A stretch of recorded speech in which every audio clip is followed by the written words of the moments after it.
Hang on. Let me actually start it here, okay? Because it's allowing me to share. Okay, I believe we are recording now. So welcome back to MathMinds Tuesday live Zoom meetings. Today, and we've got a nice group here from Brooklyn College and Baruch representing. Welcome back, people.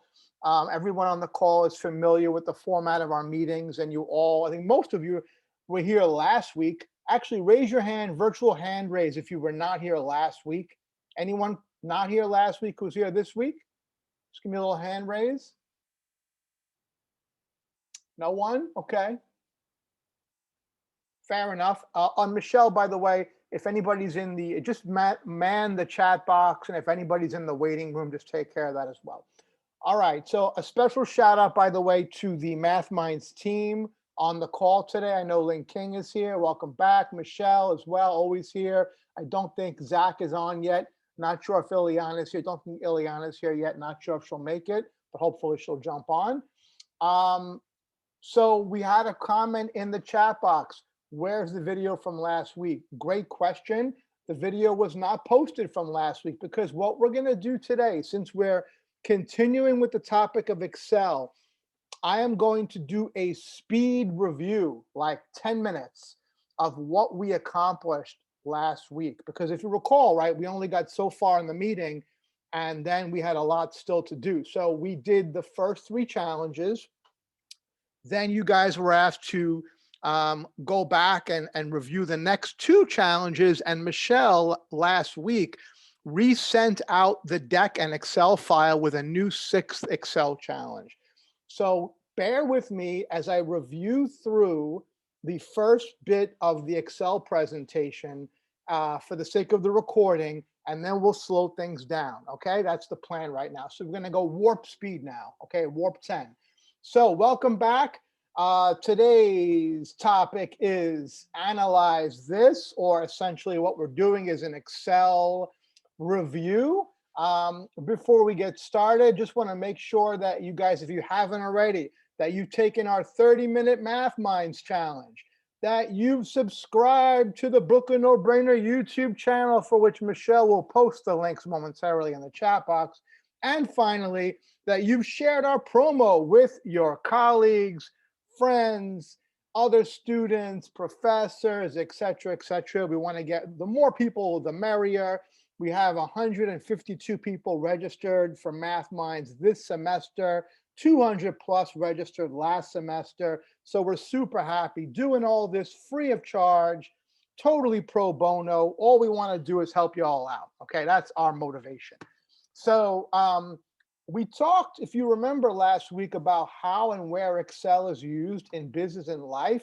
We went through some of these bullet points here. I'm just going to load them on the page, right? We talked about this. So in business, Excel is an instrumental tool. It's been around since the 90s. Spreadsheets have been around probably since the 80s, maybe even the 70s, whenever PCs really made their way into the corporate world. But Excel itself is a Microsoft app that's been around for about 25 years. It's used all over the place. It's almost, you could say most jobs in the private sector would kind of want you to have some familiarity with Excel. So it's good that you're here in this meeting. But it's not only about business, right? We can use Excel in everyday life. And here are some of the things we talked about last week.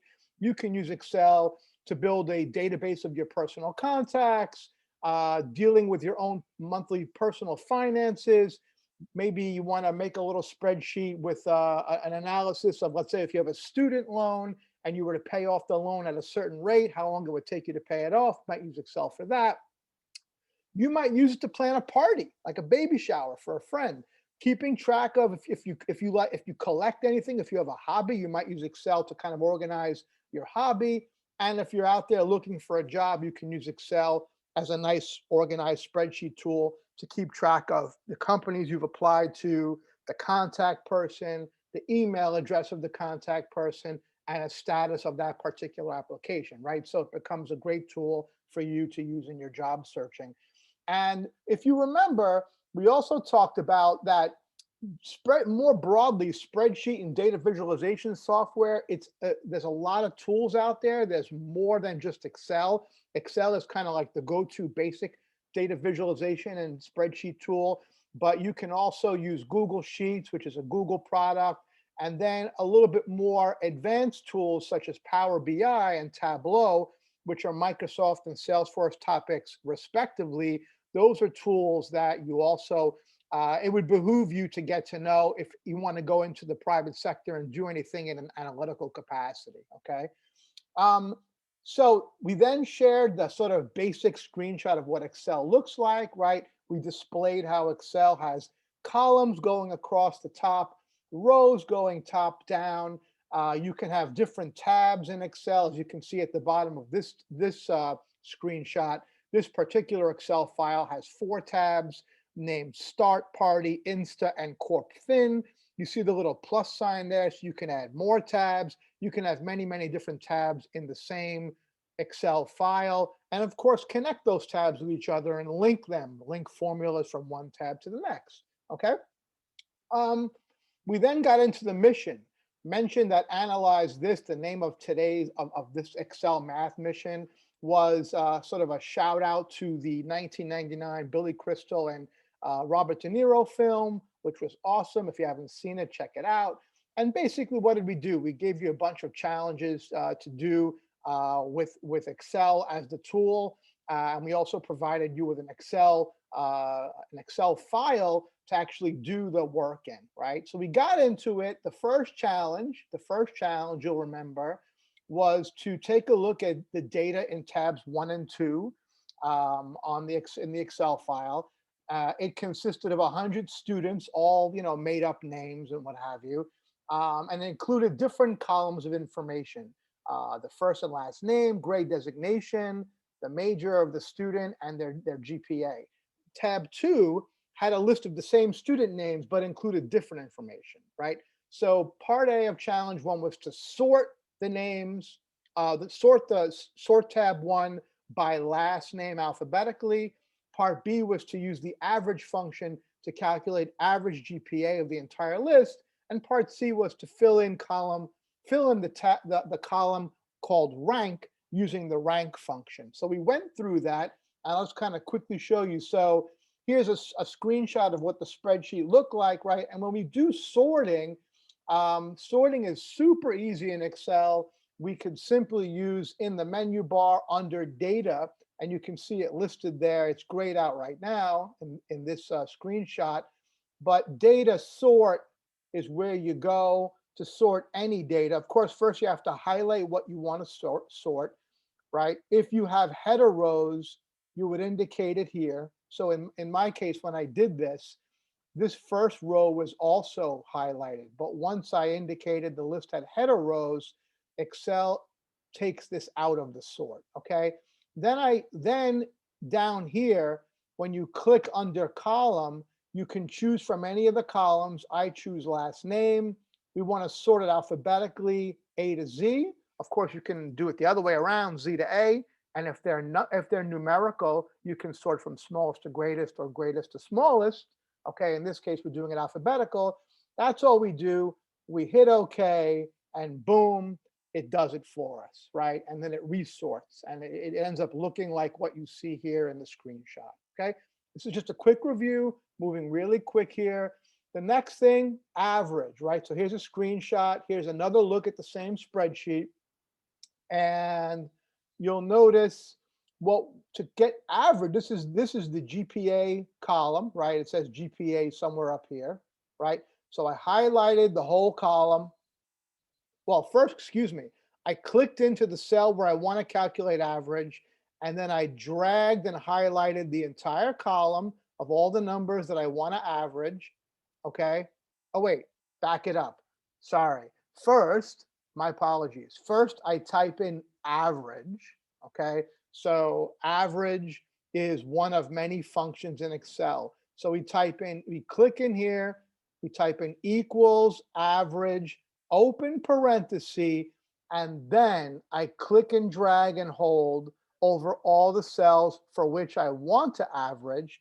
And then when I unclick, I get this indication here, right? Cell F2 colon F101, which is Excel's way of saying, give me everything between and including F2 and F101.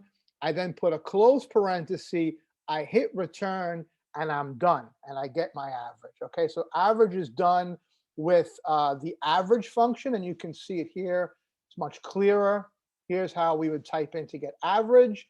And when we think about rank, okay, rank is another function in Excel that we can use to rank a list of numbers, or it could actually, you can actually rank alphabetically as well. But in this case, we want to rank GPA. And I see Michelle has her hand up. Let me actually just let me pause for a second and just check the chat box in case there's anything going on. Michelle, do you want to ask something?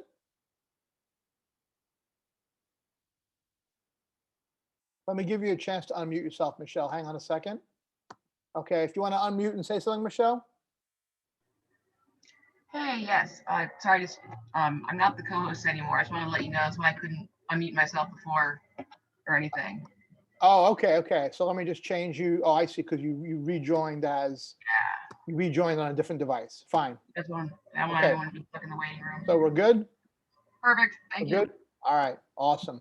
Okay, so just continuing through with this quick review, we went over rank, the rank function, and essentially what we're doing is we're using literally equals and use the word rank. And here it is. Here's an example of what a rank would look like. So in this case, if we're ranking all the GPAs, we go into, let's say, for example, the first cell here, we type in rank, okay? And we'd rank this cell, right, in this case, with respect to all of the GPAs. So the way we get that is we put a comma after the indication of the cell we want to rank, and then after that, an indication of all the cells we're ranking it within. So in this case, we're ranking F2 to F101, right? And so we put that in. And remember we talked about these dollar signs? We put these dollar signs in here to lock the row reference. And I'll explain what that means in a second.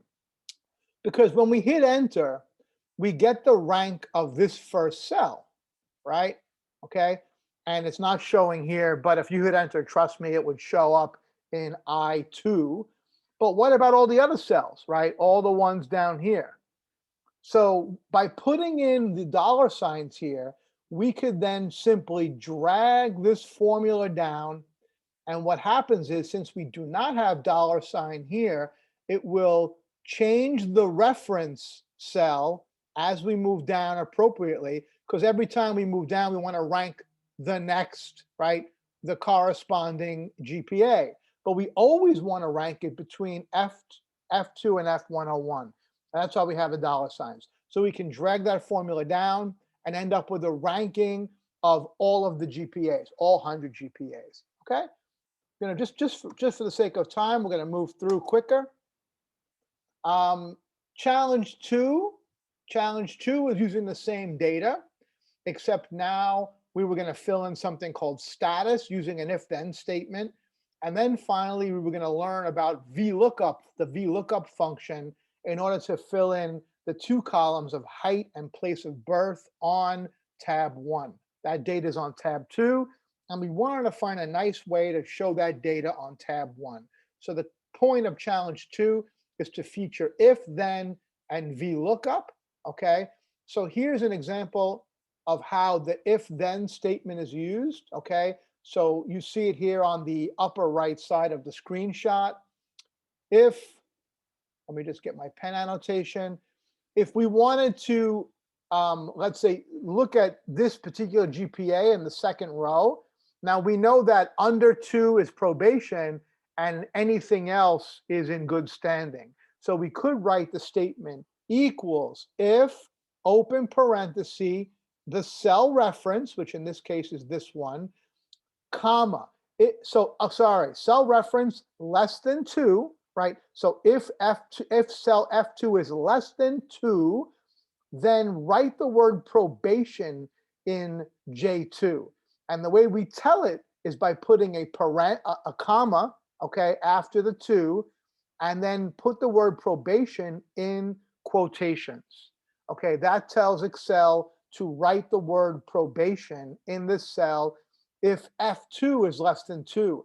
Then if it's not less than if it's not less than 2, what we do is we put another comma after the word probation and we tell it what to do, right? So this is like the if then else statement. If it's less than 2, then give me the word probation, else give me the word or phrase good standing. And we can drag that formula down because the reference cells will change appropriately as we move through column J. And as you can see, it's been done in this screenshot. You can see anywhere where the GPA is 2 or greater, it says good standing. And where the GPA is less than 2, it says probation. Okay, so that's how we would use an if-then statement or a conditional statement like an if-then statement to fill in that particular piece of data. And then as far as the VLOOKUP, this is what the VLOOKUP looks like, okay? So it's a little bit of a more complicated formula. It's a little more complicated. I'm just gonna review it quickly since we did it last week. And of course, I recommend you slow this down and do an Excel help to learn more about this.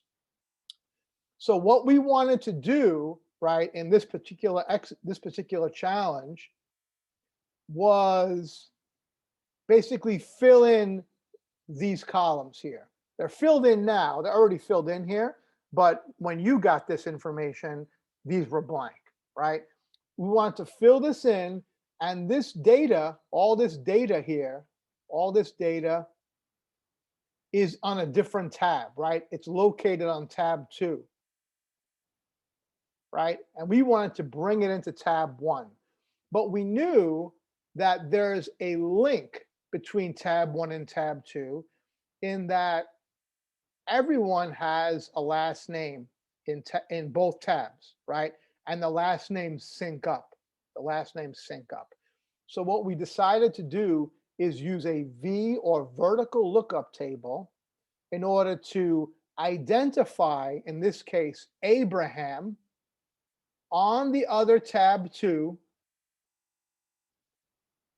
And then from that tab, find, for example, place of birth and stick it right in this cell underneath here, okay? And do the same thing for height for that matter, right? Because both height and place of birth are sitting on tab 2. So how does that formula work? You can see it clearly up here. So let's look at this. You're in here in this cell G2, for example, we want to get height.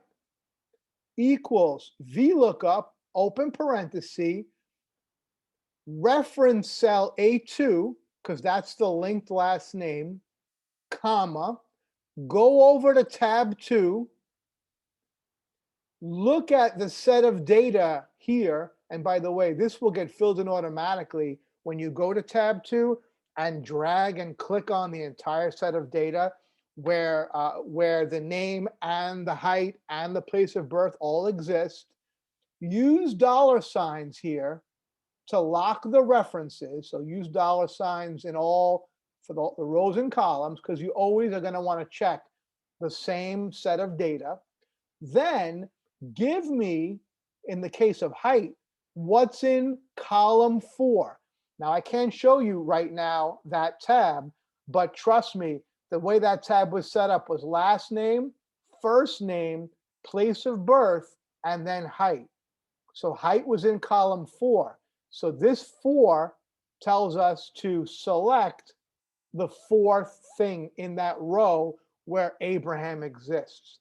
We then put in comma false because we want to get an exact match. If we put in comma true, Excel gives you the closest match, but we want an exact match. We want to match Abraham and match it exactly. We don't want to have the closest thing to Abraham. If there is no Abraham, we want to have an NA, right? Which is what Excel does if the person doesn't exist in your VLOOKUP, okay? So that's what we do. And by doing that, and then we can drag that down, we will then get the heights corresponding to all these names from tab 2. And we do the same thing for place of birth, okay? Place of birth, though, the difference is that when we go into column H, all we would do is change the designation of 4 to 3, because place of birth on tab 2 exists in the third column, okay? So look this over on your own, because I'm moving very quick here. Look it over and make sure that you understand what I'm talking about. Go back and watch the video, hit pause, go back, and kind of try to play around with it. If you didn't have a chance to do this already, you should go back into the file that was sent to you and try to actually get these challenges 1 and 2 done, okay? So I'm going to move on now and talk briefly about challenge 3, which is where we ended the meeting last week. Challenge 3 was to create a histogram graph and a scatterplot graph, right? But the histogram graph required information that you had to actually compile, right? What this asked for was to create a histogram of students, dividing them into like broader GPA segments, right? So the broader GPA segments are in tab 1 towards the bottom. So let me move on to the next slide here and show you a screenshot of what that looks like, okay? So you see what we're doing. So the first thing we had to do was we had to fill in, and this little table exists at the bottom of tab 1, we had to fill in this table, which in your sheet was all blank yellow, right? So we already provided you with the breaks, and you need to fill in how many students fall into the category of under 2 GPA, 2 to 2.5, et cetera, all the way to 3.5 up to 4.0, okay? And the reason this was given to you as a challenge was to showcase the Countif function. So Excel has a function similar to rank. It looks very much like the rank function in terms of the way it's set up. But what we're doing now is we're doing equals Countif. So go Countif in this set of data here, cells F2 to F101. If there's a value less than 2, and you denote less than 2 with the sign, with that sign, that's how Excel knows that means less than 2. If it's less than 2, count it here. And if you put that little function, if you write that function, it will give you the number of students of the 100 that have GPAs less than 2.0. Okay. Now, to get these breaks after 2.0, it's a little more complicated because there's no simple way to get these middle breaks. Let me just show you what the logic, and by the way, this is an example right now of where math matters in a non-mathematical situation. If your boss or your client asks you to create such a histogram chart, you have to be able to mathematically figure out how to create these breaks. Now, of course, you can do it manually and what have you, but the more mathematically you can think about it, the better off you're going to be. So how are we getting at the break of 2 to 2.5? So we want everything starting from 2.0 up to and including 2.5. And this highlights on the right on this slide what that would look like. You actually have to write 2 Countif statements. You have to count everything greater or equal to 2.0, okay, which basically is all of this, right? All of this, and subtract off this part.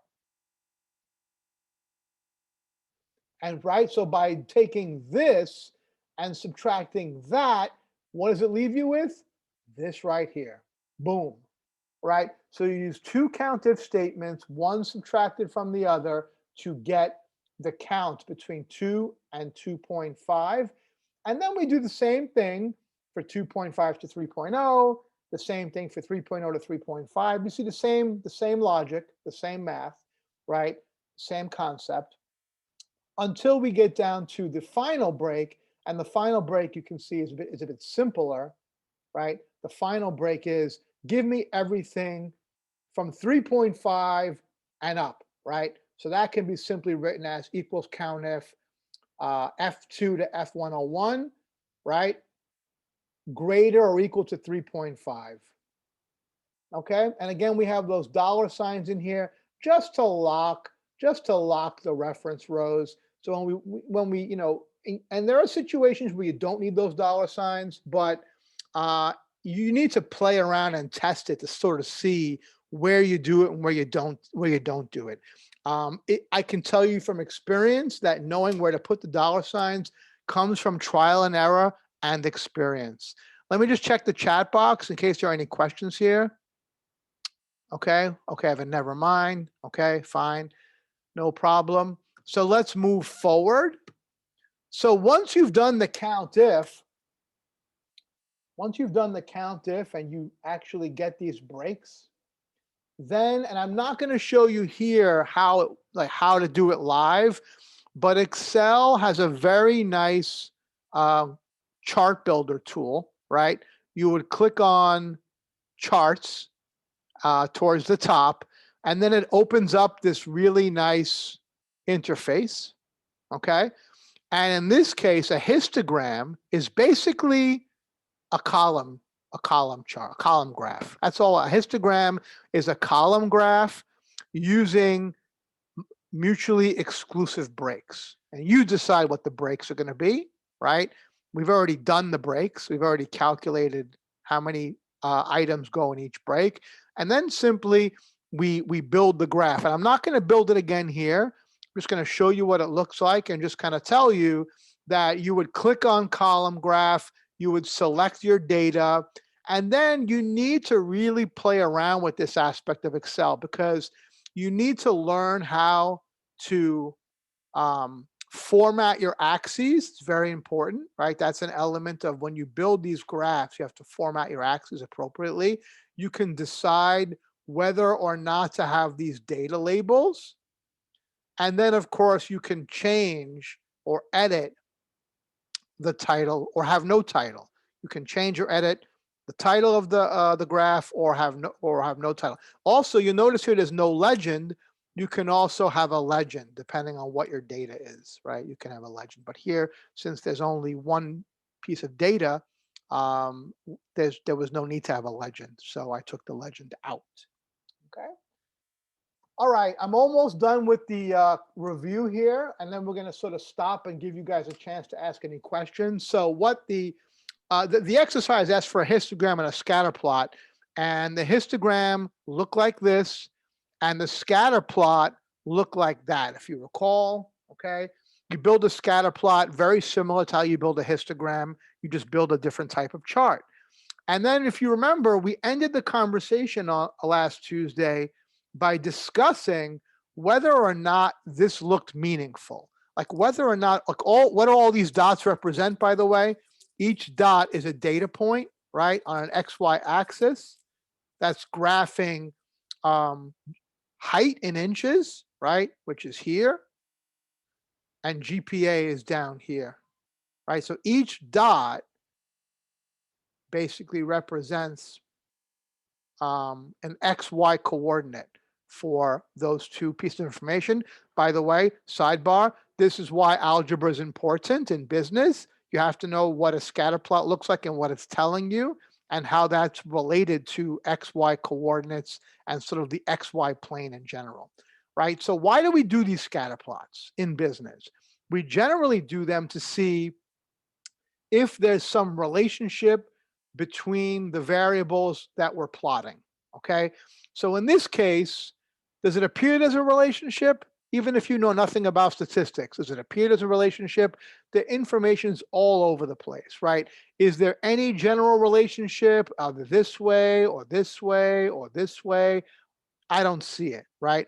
in order to, and let me just stop and review, in order for there to be a relationship between data, let me show you an example of what some of those relationships would look like graphically, right? So if you had something that looks like the upper left, this is a strong positive linear relationship. What does that mean?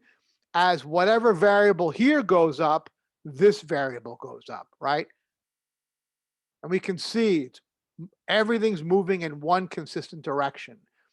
The graph to the right, it's a little more spread out. It's not as kind of obvious. We can say, without even doing any statistics, just looking at it visually, this is a negative relationship. Whoops.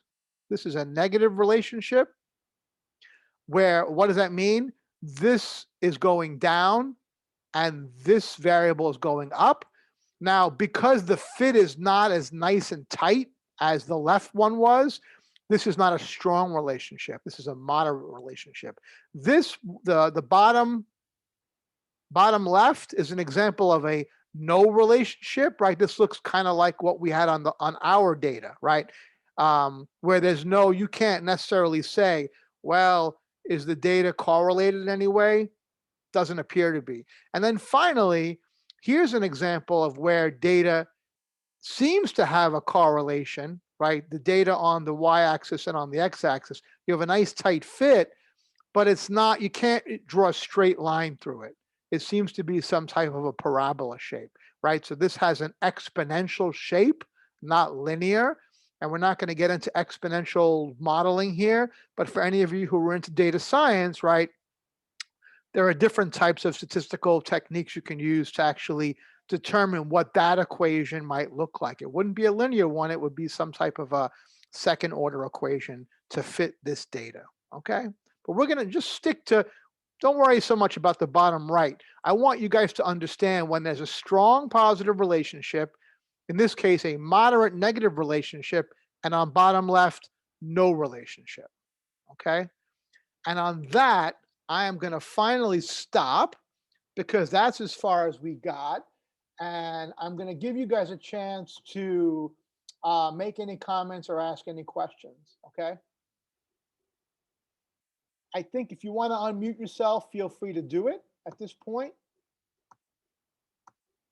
Or use the chat box. I see Lynn King has a comment here. Actually, Lee Penson has a comment. Let me read the chat box. How do we know exactly when and where to put the dollar signs?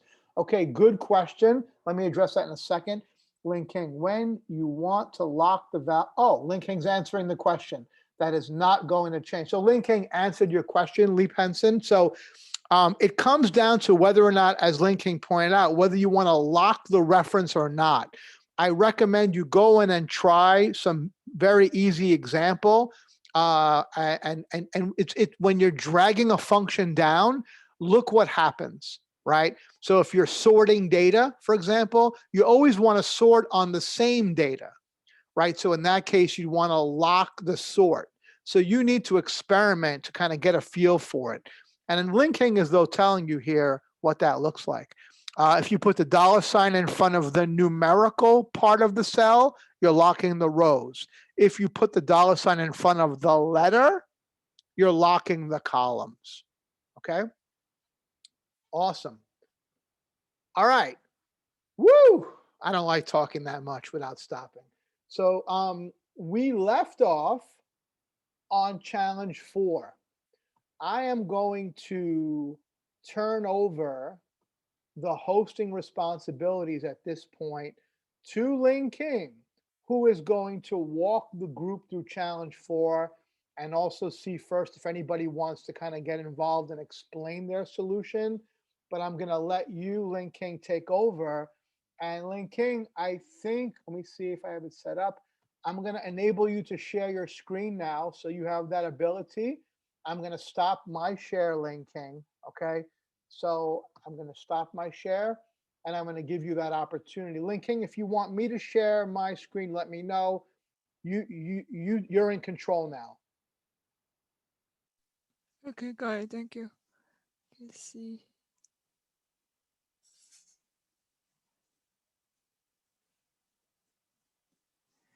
So Lin King, sorry, we probably want to remind students first of the challenge before we jump in. So you want me to share the PowerPoint slide real quick? Yeah.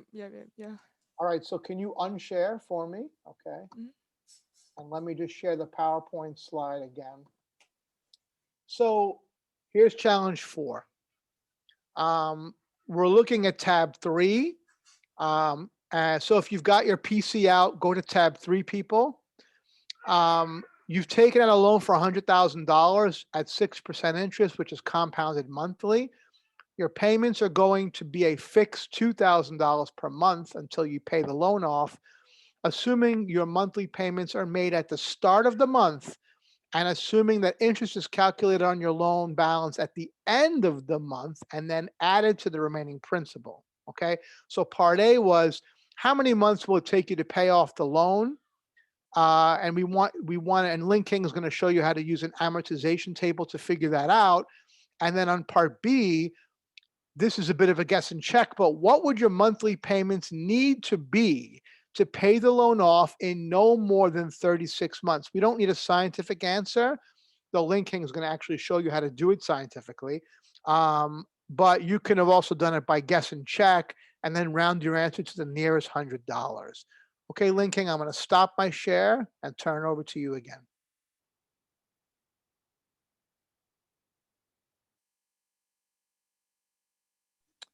Okay, I'm gonna show you guys. Let me see.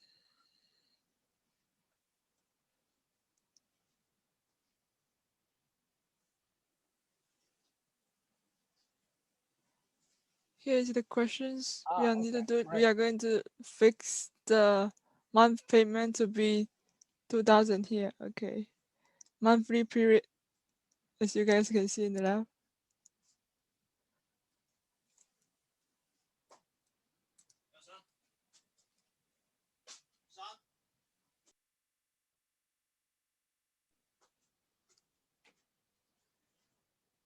And then, as you can see, the payment is here, right? You need to put this one into here. Because your monthly payment is constant, right? You need to lock this one. So no, wait, Lin King, don't lock it for a second. Don't lock Okay, the cell. I don't want lock to it. I want to show people what happens when you don't lock it. Okay, so don't lock it yet. Okay, so the interest is equal to the beginning balance times the percent rate, right? And remember, this one is the compounding monthly payments. So we need to divide it by 12. So it's equal to this one times the interest rate divided by 12. Hang on, remember you have to subtract the period payment, Lin King. Oh, yes. So it's the So beginning balance minus the minus payment made.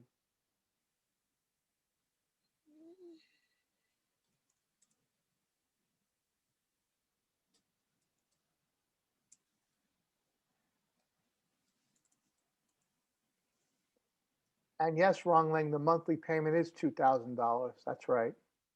In part this A. one is the monthly payment. So let's just explain how you did the period interest. Let's go through that formula a little slower. Yes, give me.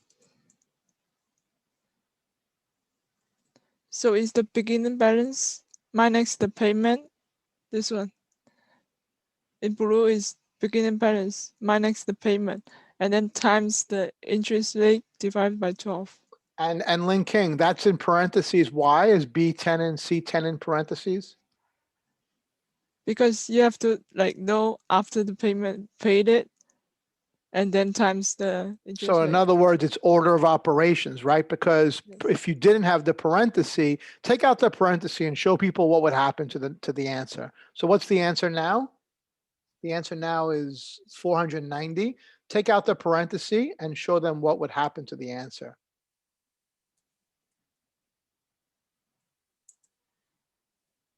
Whoa, 99,000, right? So you'd see that, right? You'd be like, wait a minute, I'm sure that's not my interest.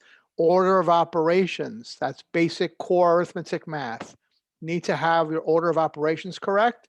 You need those parentheses to do the subtraction first. Okay. So the ending balance would be the beginning balance minus the payment and then plus the interest. Right.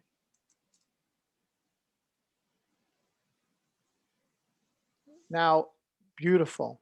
Now, So everybody sees how the balance is going down, right? That's a good thing, right? You paid more than the interest, right?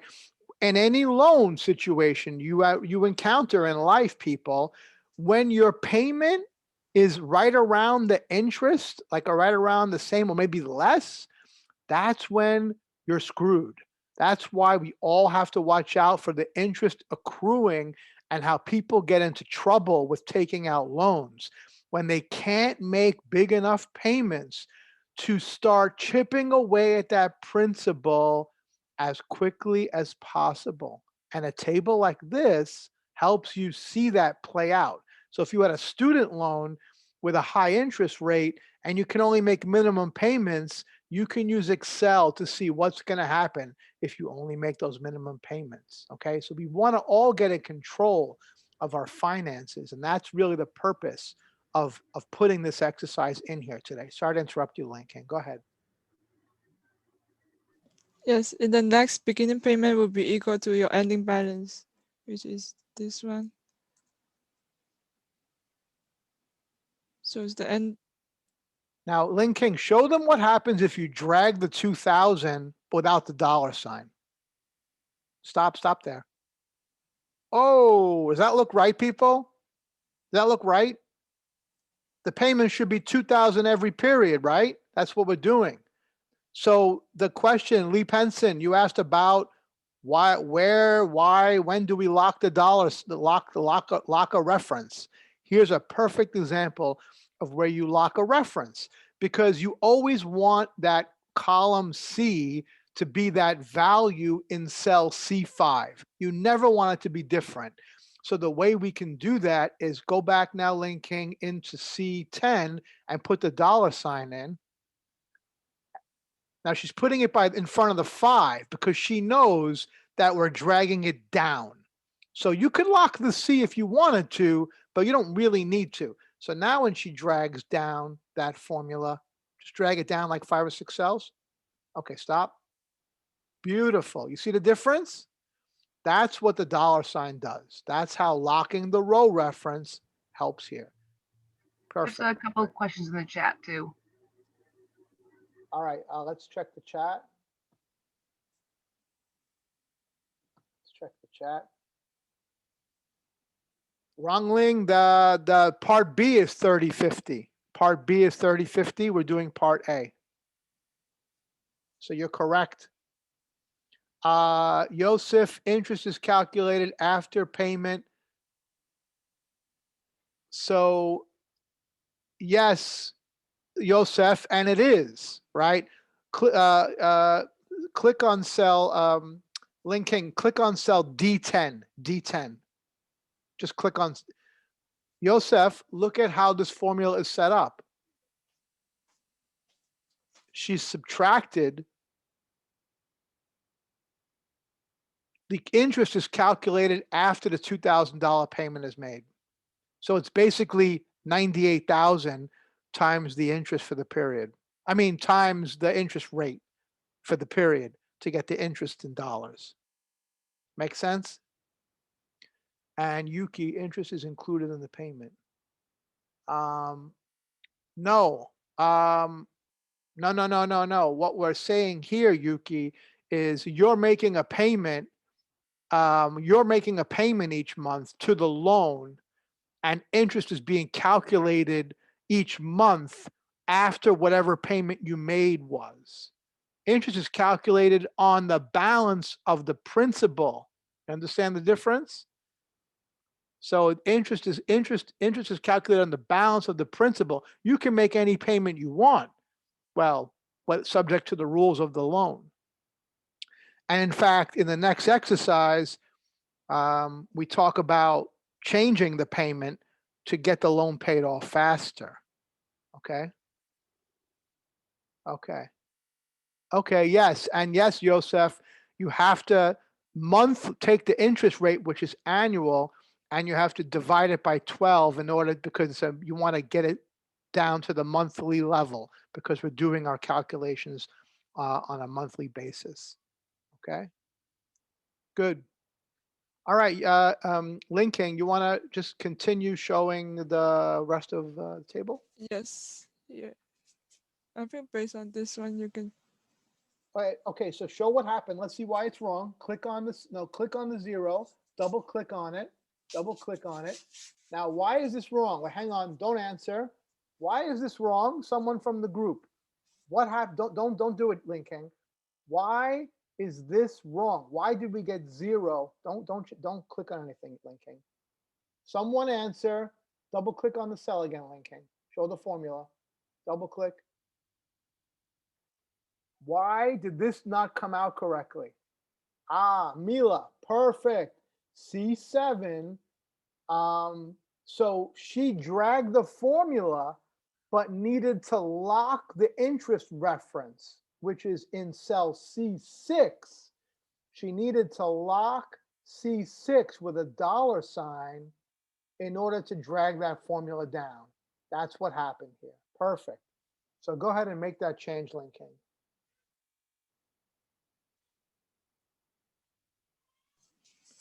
So you need to lock the interest rate here. And then drag this. Okay, hang on a second. There's a mistake again somewhere. Look, click on so it looks like the second month is right, but let's see why right now. What's happening? Can you click on D12? What's happening in there? Double click to see the function. Oh, well, you just didn't complete you didn't bring the beginning balance around yet, which is why that's not working right now. So go ahead and fix that. Yes. So what I did here now is just click all them time. Okay, go ahead. Yeah. Uh-oh, wait a minute. There's a problem. Don't fix it yet. Let's see why there's a problem. Or if you guys watch what Linking did, what happened? I know what happened, but does anybody else know what happened? Don't change anything yet. Why didn't this work? If anybody was paying attention. Okay, Wrong Link said she didn't lock the value, but which value? Let's look at one of these funky cells. Click on this negative. Click on E12. What's going on there? Any of these? E12. Double click on E12. Okay, so that's something's weird. Click on B3. You should never have a balance of 6 cents, right? Double click. Double click. Oh, mistake, right, people? And the reason there's a mistake, the reason why Linking has a mistake here is because she highlighted 2 rows. This is the mistake. Linking highlighted rows 10 and 11 and then dragged down. And that was a mistake. Because why? Because row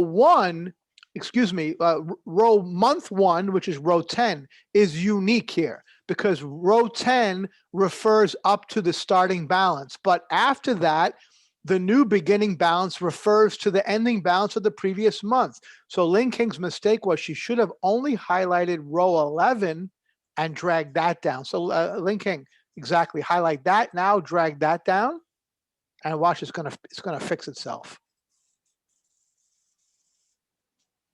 Boom. Now, when you see those numbers, you should have confidence that the math looks good. Why? Because you're making payments that are bigger than the interest accruing. Therefore, every month, your ending balance should be going down.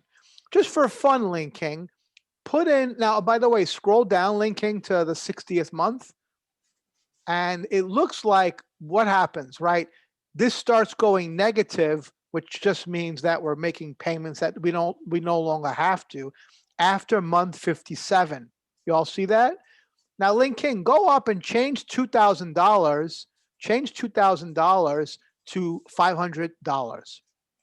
Make believe okay, so we're going to pay $500. Now go down to row 60 and let's see what the balance is. Oh my God.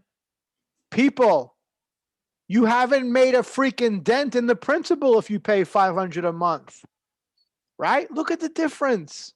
That's the difference. That's how people get caught on the hamster wheel of credit. Because you see, and what happens? The credit card companies, by the way, usually the minimum payment required, you know what it covers? The interest. The interest. So by always paying the minimum payment required, what happens? You never pay the principal down. And this is the kind of situation you can run into. Just by making that change. That's why, and this is just illustrating to you how powerful compounding is and how powerful it is to be in a situation with debt where you can't really dig into that principle. This should be a lesson to you that you do not want to get into substantial debt that you cannot materially see how you're going to be able to aggressively pay that principal down. It is a big mistake that too many of us in this country make. Okay? Sorry for the sidebar, but I think it's important to make that statement. Now, Lin King, let's go back up. And so part A is complete. You showed how it's going to look, and it's going to take you 57 months to pay off the debt with $2,000 payments. Now let's try part B.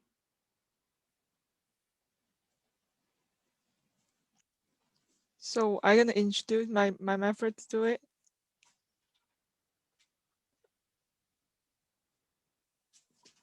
So I use PMT method. This one calculate the payment for loan based on constant payment and constant interest rate. Wait, hang on, Lin King. I want you to stop for a second. I want you to show this method, but I want you to first not do it this way. Okay, so please just, okay. So the question, people, is,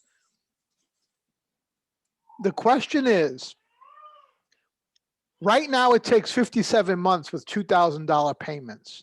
So let me ask the group, and I want an answer from not Lin King, not Wrong Ling, and not Yuki, somebody else, okay? If we want to pay the loan off in 36 months rather than 57 months, must our payments be smaller, the same, or bigger? Somebody else in the chat box.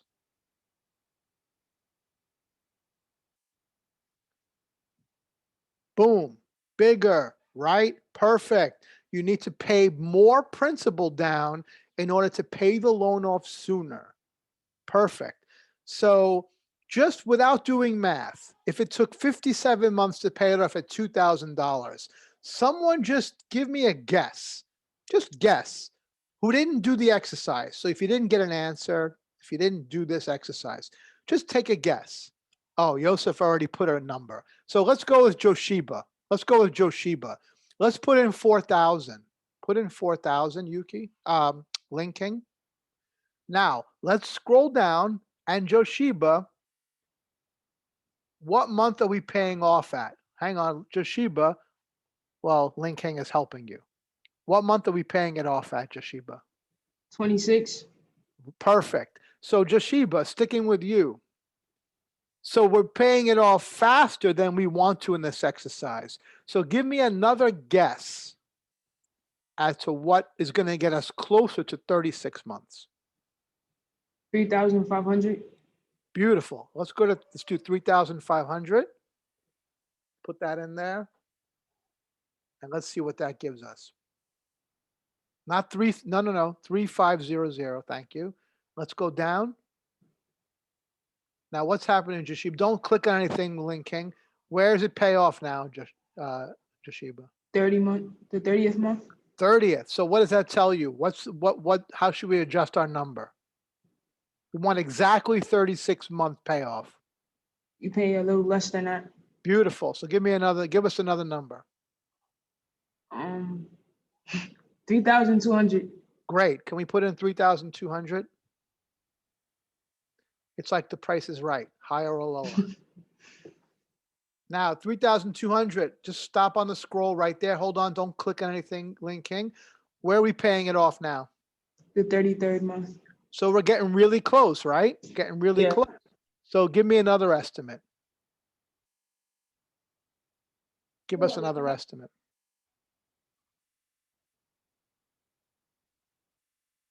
3,100. Great. Can we put in 3,100? Let's see what that does. It goes back down to around the 30s, not that far. Let's see where the payoff is now. Looks like we pay it off in 35. No? 35th month? Yes. So that, okay, boom. So you, without doing any type of fancy math, you can basically say about 3,100, right? About 3,100. Maybe it's 30, a little less than 3,100, right? Without doing any type of formulaic mathematics, just by guessing and checking, because you understand what happens to the numbers when we make bigger payments or when we make smaller payments. So you got the answer by guessing and checking, and that's beautiful. But now we will tell you, or Lin King is going to tell you, that there's a way to do this more accurately. But I wanted you all to do this, what we just did here now, and understand, because sometimes just plugging numbers into a math formula doesn't give you pure comprehension. Okay, but let's recognize the math formula. So Lin King, now show us, the answer, by the way, is 3,050, the actual answer. Okay, but Lin King is going to show you how to get 3,050 now. So there is a math function called PMT. Is calculate.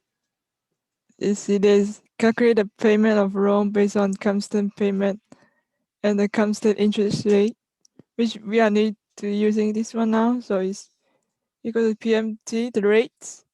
This one, the first one.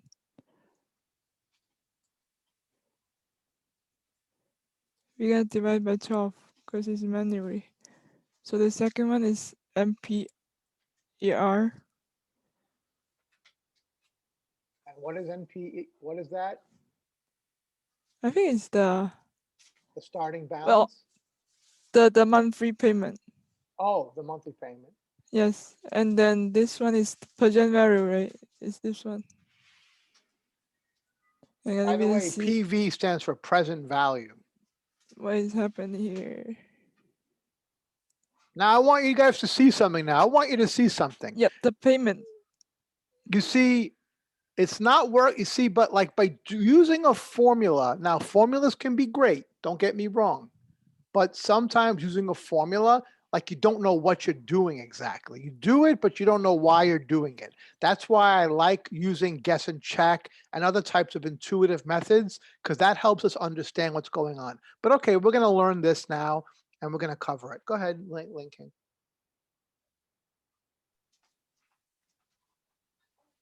Yes, yes. The end. Oh, this one should be the month we need to pay. The number of months. The MPER is the number of months we have. Number of periods. Number of periods. Number of periods. Yeah, that's what I mean. NP, number of periods. All right, so explain what this means now. Go ahead. Now you know what you've done. You've got rate, number of periods, the present value, and that's all you really need here. You don't need those other two parameters. Yes, after you insert that, there could be in red is there's in parentheses meaning minus, meaning that much of money you need to pay out per month. Right. So can you step back and say like so now wrap it up now in a nice package. What is this 3,042.19 say? What does that number represent? So the number represent if you pay in 36 months, you have to pay 2,042.19 per month in order to pay off the 100,000. Yeah, 100,000. Right? Great. Exactly right. Okay. So people, that PMT function allows you to calculate to the penny how much you have to pay over some fixed number of periods and some fixed interest rate in order to pay off a loan of a certain amount. And just to show you how it works, linking, change the 100,000 to 200, leave the formula the way it is, leave the formula, change the starting loan balance to 200,000. Just change the starting no, not that number, the starting loan balance. Change to 200,000. So people, that's the amount of money we'd have to pay over 36 months to cover a $200,000 loan. Now, linking, put it back to 100,000. Change the interest rate to 10%, not 6%, but 10%. Now look at that number fly up now. Watch what's going to happen. Well, actually, it didn't go up by much.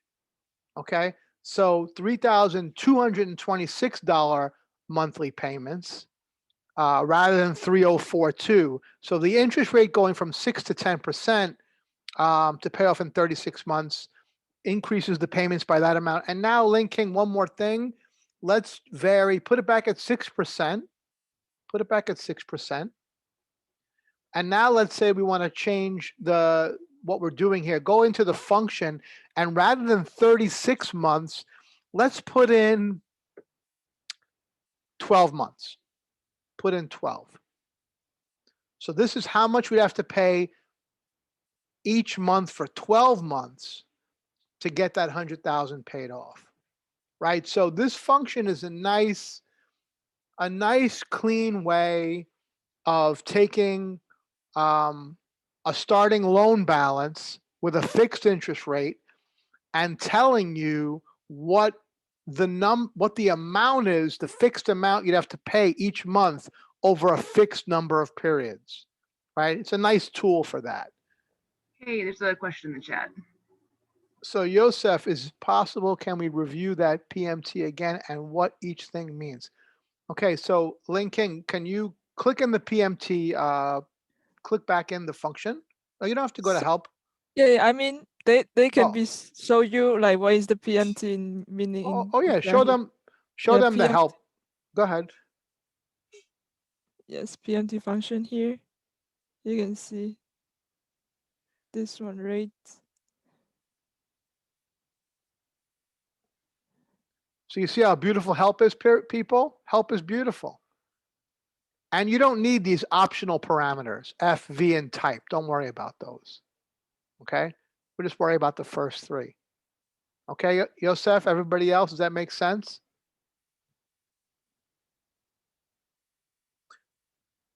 So it's a nice little financial function in Excel. Awesome. All right.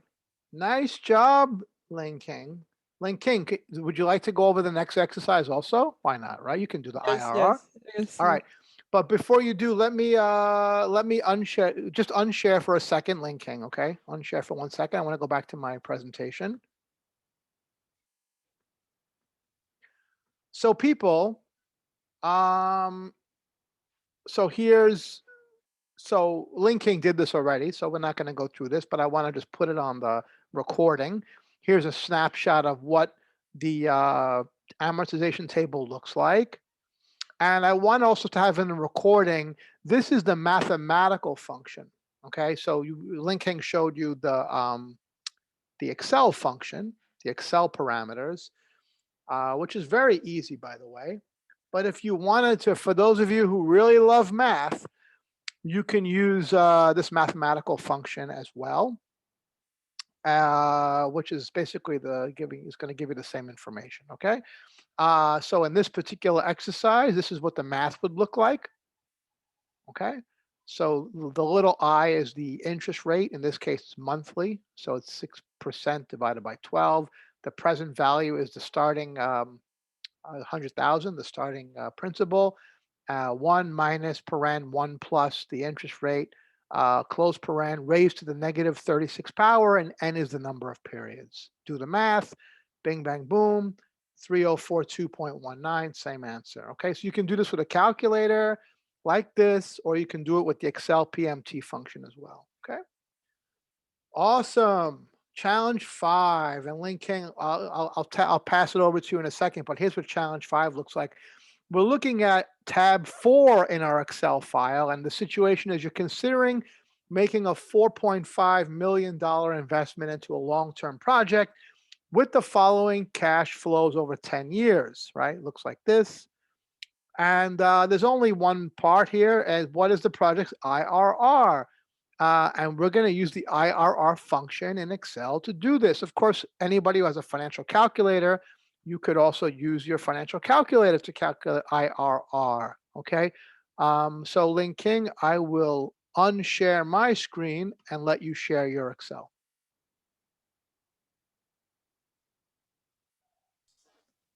Okay, we are going to calculate the IRR function here. If you guys don't know what it is, you can go to help to search for it too. Like IRR function here.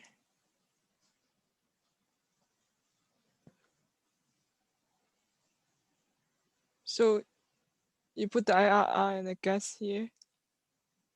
So that is the IRR function. Let's see here. And the guess is optional, by the way. Yes. And let me just say that that guess is there only because mathematically, in doing the math on the IRR, it's possible that you end up with two answers because it's an exponential equation, which actually mathematically has multiple answers sometimes. And then the math doesn't know which one's the right answer, but the guess is there to help because you know what it should be about. And then the Excel tool uses the one that it's closest to, just to give you the sidebar, but go ahead. Yes, the value is the cell that all of the number the dollars you need to put it on, and then you just guess like 5%. Let's see. You will see the arrows here.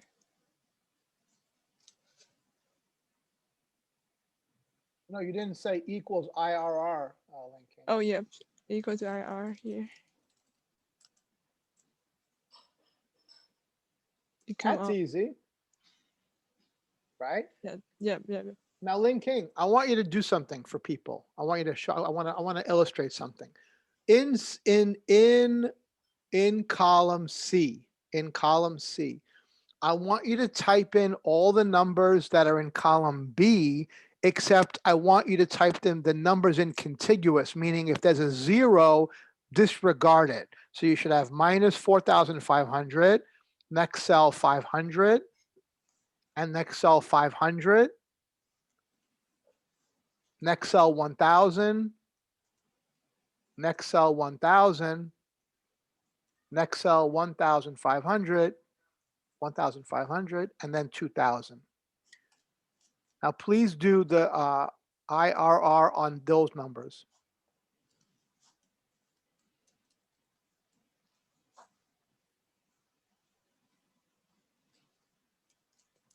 Try the 5% too. Different answer, right, people? Why now? Someone else. Why is our answer different? Someone on the call. Why are we getting 9% and not 5.33? It's the same numbers, right?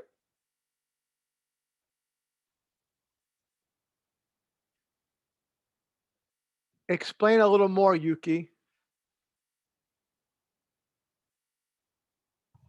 I mean, for the first example, it takes us 10 years, but for the second example, it only counts for 6 years.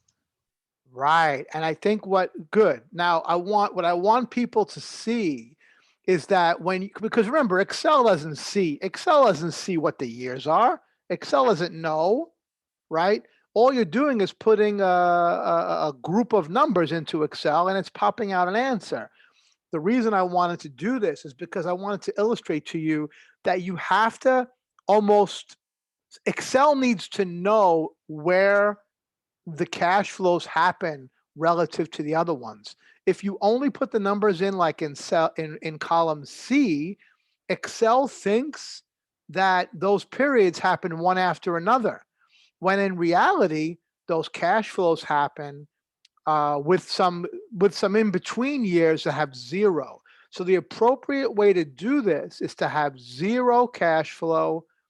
You've got to tell Excel, when you have like no cash flow. So for example, let's say you had one payment of $100,000 10 years from now, and you have a negative investment right now of $50,000 and $100,000 in 10 years. You have to put into Excel 0, 0, 0, 0, 0, 0, 0 until you get to the 10th year, positive 100,000.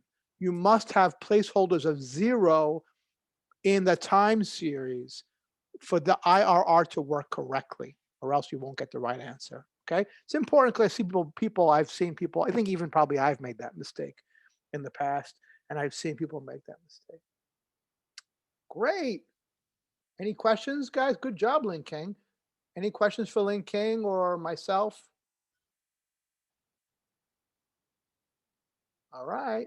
Now, Lin King, since you've been doing such an awesome job, my question to you is, have you tackled the new challenge, the newest challenge?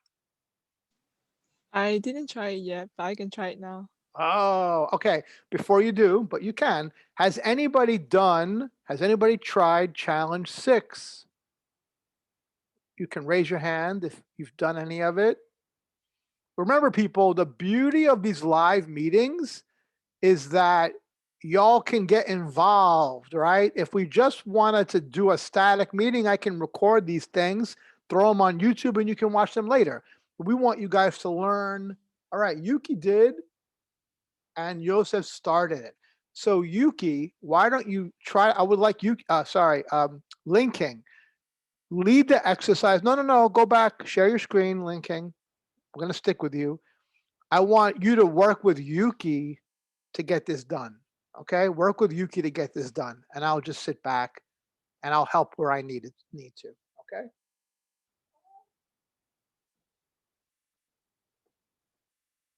So go ahead, Yuki. You want to unmute yourself? And Yeah, so for the part A, we need to combine the first name and last name together. So we need to use the function. So first we type equal and how to pronounce it? Sorry. it's that's okay. It's concatenate. Concatenate. So equal concatenate. CONCATENATE.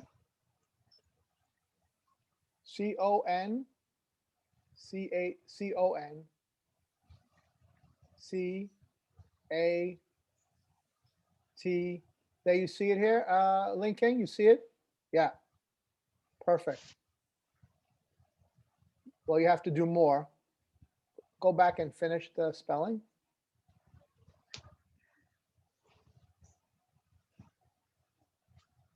Okay. Now you need that open parenthesis here, right, Lin King? Yep. Go ahead, people. Yuki, you direct Lin King on how to do it. Go ahead.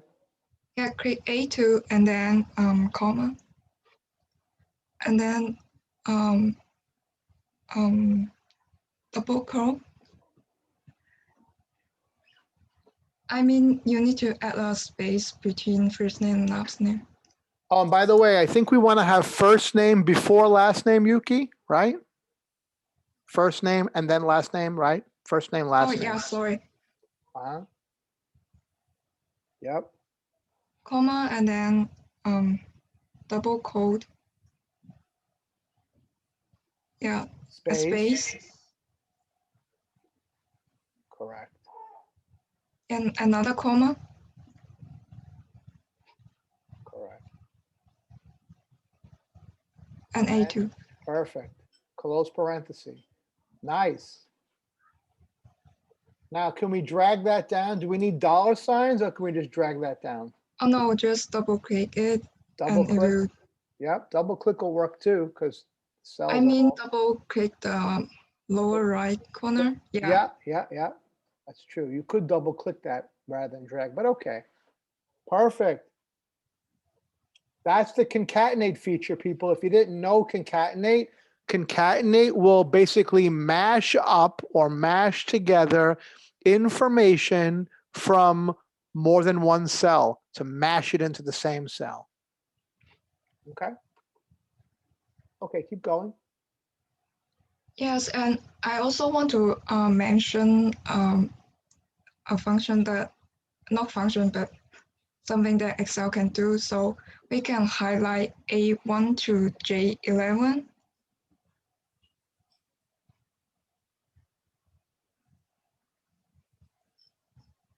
Yeah, and then click on the insert on the tab.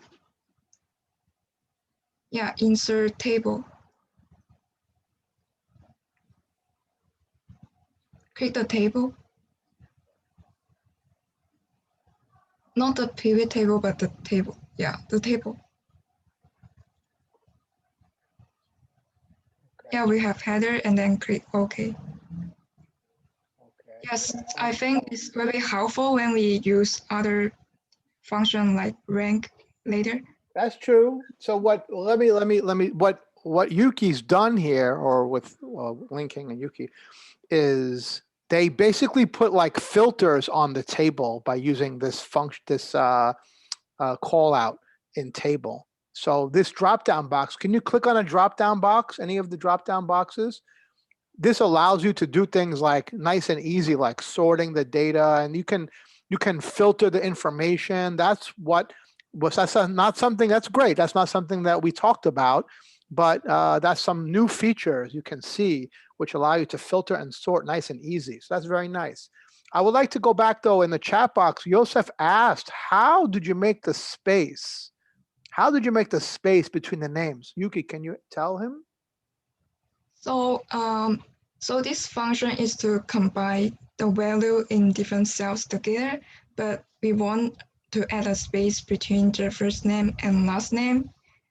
So, so between the B2 and A2, we put a space with double quotes there, and it indicated the space. If we didn't put it, it just the Excel just combined the two values together without space. So just to show Joseph, can you linking, can you click between the click in between the quotations and give me like 3 more spaces, just space 3 more times. Now enter, enter. Look at that. You see that, Joseph? So what you put in the middle there is enables you to manipulate if you want space and how much space you want between the concatenation. I'm Great. curious. Can I put a number inside? You can put, yeah, you can concatenate it. Well, yeah, do it. Put quotation and put like a hat two, fine. See? You can put anything you want in there actually. So it's not going to check throughout the autofill. Well, it's only doing that because I think actually I've never used table in this way, but clearly because it's in a table, it seems to automatically do it to the whole column. That's not something I'm familiar with actually. That's what's happening though. Yes, it will copy the format. So and the formula. there you go. So when you have a table, it just copies it down. That's not something I was familiar with myself. See, you learn something all the time. But yeah, you can concat. And by the way, instead of a comma, I believe you can also use an and symbol, I think. But I'm not sure. We can try. Maybe and is for something else, but let's just try. It may not work. Oh no, it did work. Yeah, it works with and also. So concatenate works with the ampersand or with a comma. All right, so just for the sake of time, because I think it's already pretty late, let's move to the next part B. So part B is to use the rank function to rank the sales commission for those employees. So first we click on G2 and type equal rank.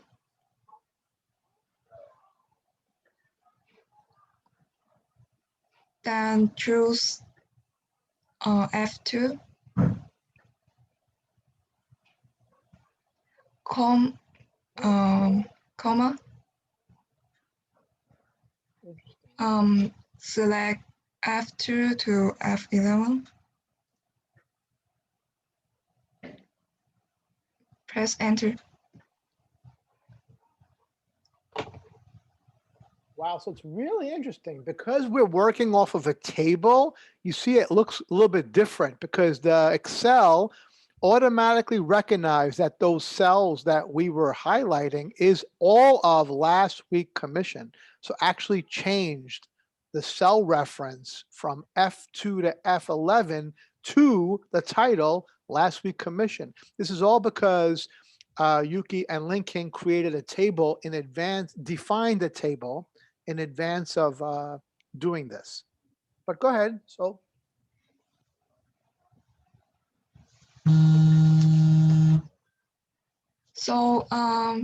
for part C, we need to find the average. So click on E13 and type equal to average. And then select E2 to E11. I have a question actually. Before you do this, I want to try something. Can you go back, start over, hit escape, hit escape. I want to see if this works. Type in equals average, like you did before, average. So type in average. Now click on open parenthesis, open parenthesis. Now click on E1. The top, no, up, go. No. Click on the, click that, yeah, click there. I want to see if that, no, but you have to get rid of the hashtag headers. Go back and try again, okay? Equals, average, open parenthesis. And okay, just click there. Now hit enter. I want to see if it works. I'm curious. I'm not sure. I've never, no. Okay. So you have to click and drag the cells you want to average.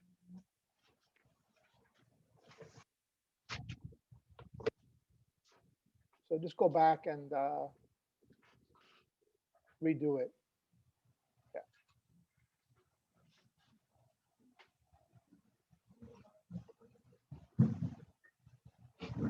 Great. Huh. Redefine it. Interesting.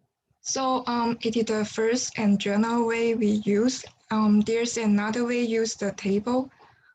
So Lincoln, can you please maximize your Excel window?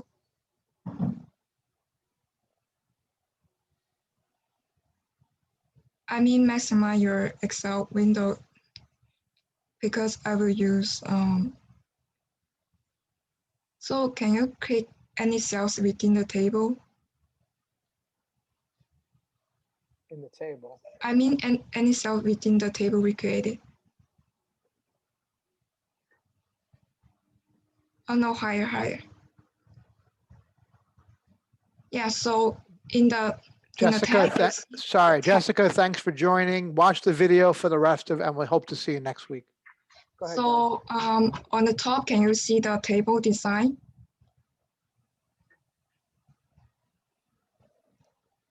Yes, click on it. And under the table design, can you see the total row?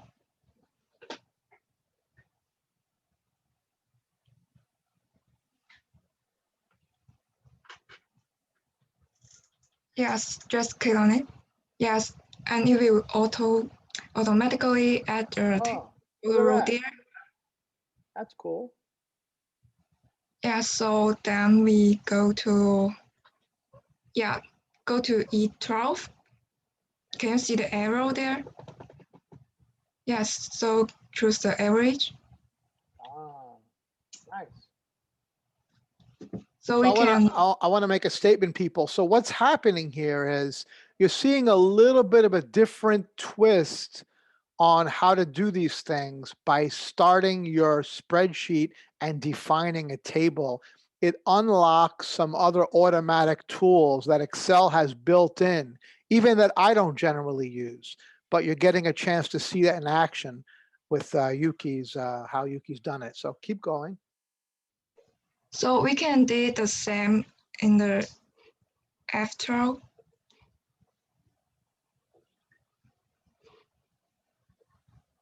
Right. For the average of the commissions. Yep.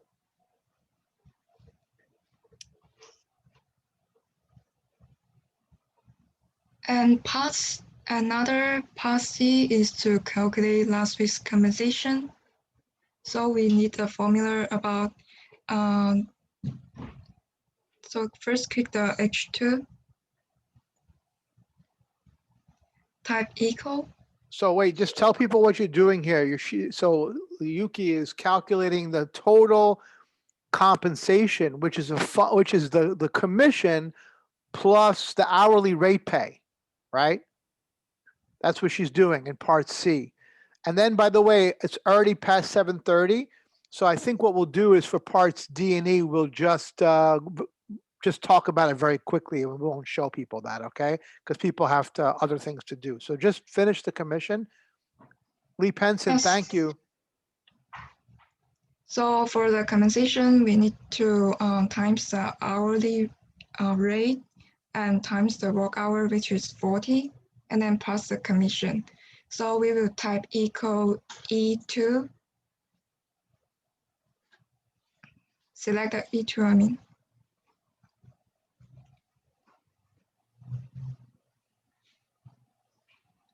Can you, yes, click the E2, then times 40.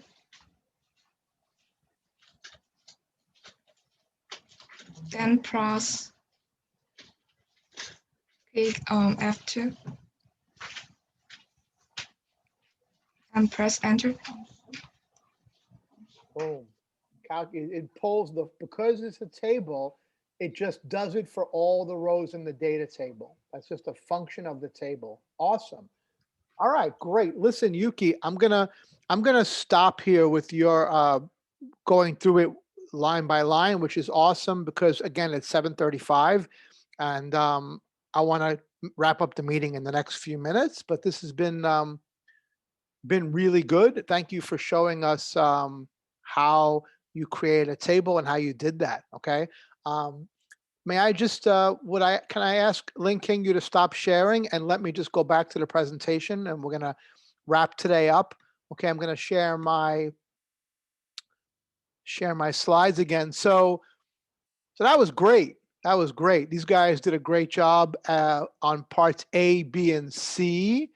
And then there was still the last couple of parts to do, which was whether the sales rep is on probation or not, using an if-then statement, which is very similar to the if-then statement that we did at the beginning of the meeting today, and then filling out using the sales region code to do that's on the bottom of the spreadsheet, and getting that up into the table above using a Vlookup function, right? So we've also talked about that.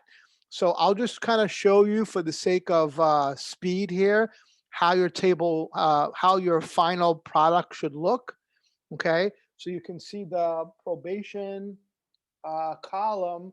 In this case, you notice that there's a blank where the sales rep is not on probation. That's only because the if-then statement didn't indicate what to do when the person is not on probation. I could have, of course, had these blank cells say no if I wanted to. But in this case, I wrote the formula in a way which left it empty. And then these sales region codes come directly from this data, okay? And using VLOOKUP, right? So we would use the VLOOKUP formula here, same way, but in this case, we don't have to change the tab. We just come to this little table, this little table, and then take the second column in the table, and that would give us the sales region code based on the regions, which are highlighted here earlier in the data. Okay. Finally, the comp summary, we also ask you to do that, and the comp summary is done using the Countif statement, which we also went over earlier today, right? Saying count if the compensation was under 1,000, between 1 and 2,000 and above 2,000, right? Using the Countif formula that we used earlier. All right. Woo! Wow, that was a lot packed in fun today. I hope you guys enjoyed it. Let me just check the chat box.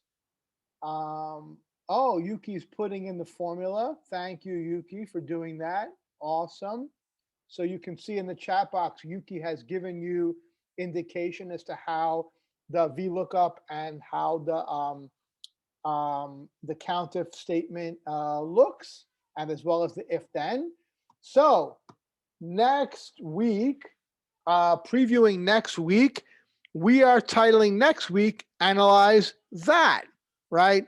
Not too creative, huh? This week was Analyze This, next week is Analyze That. And I'll tell you that what we're working on right now is a more operational metric focused math mission. So we're working on the challenges right now. And basically what we're doing is coming up with things that will help you work through things if you were management and working on an actual business, some of the decisions you would encounter and some of the graphical representations you would encounter. I could tell you again, it will involve some Excel. So it's kind of like Excel part 3, but not everything. Not everything will use Excel. So it'll be fun. It'll be challenging. And there's 5 challenges. And then we also have 2, we'll call them extra challenges. So they're a little harder, and they'll probably be something that maybe some of you won't know how to do it.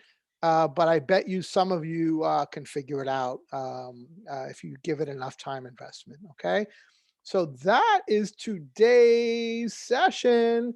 I will say, I'll give you guys a chance to ask any last questions here. Let me actually stop the video before, hang on a second. Give me a second to pause the video. So if you're watching the recording, thanks for joining. Tune in next time.